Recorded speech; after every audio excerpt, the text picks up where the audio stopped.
battle of having powers is believing you do.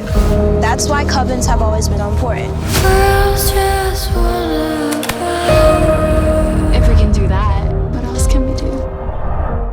It's clear there's so much love for the original and the world that it created, and I wonder, what did that movie mean to you then, and 20 plus years later, what does it mean to you now? Well, the movie meant a lot to me then, as it did to so many people, which is why it was real daunting when the opportunity came my way to reimagine it. I was a weirdo, like in the best way, but it didn't come without pain and suffering.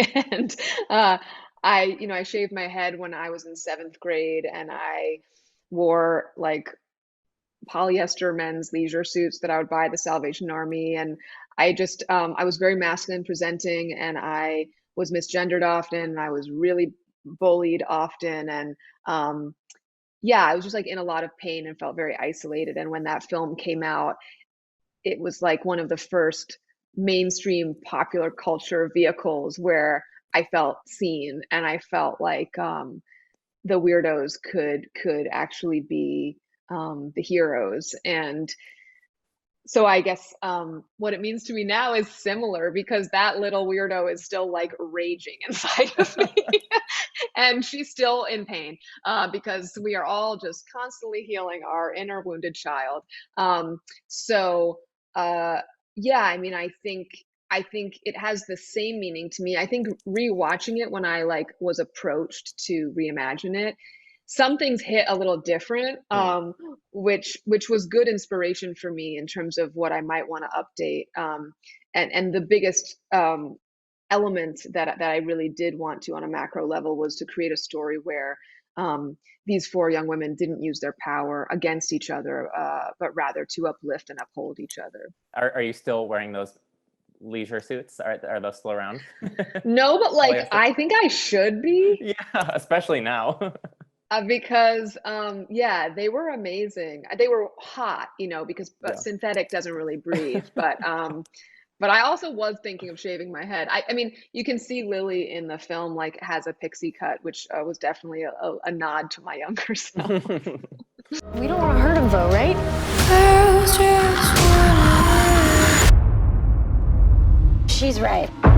The number one rule of the craft: if a person is a danger to herself or others, they will be bound.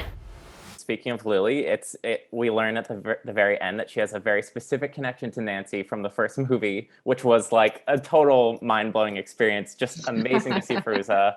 Can you tell me about where that decision, how did you make that decision? What was it like to bring Fairuza into this? Well, from the jump, I wanted to include her. She is everything to me.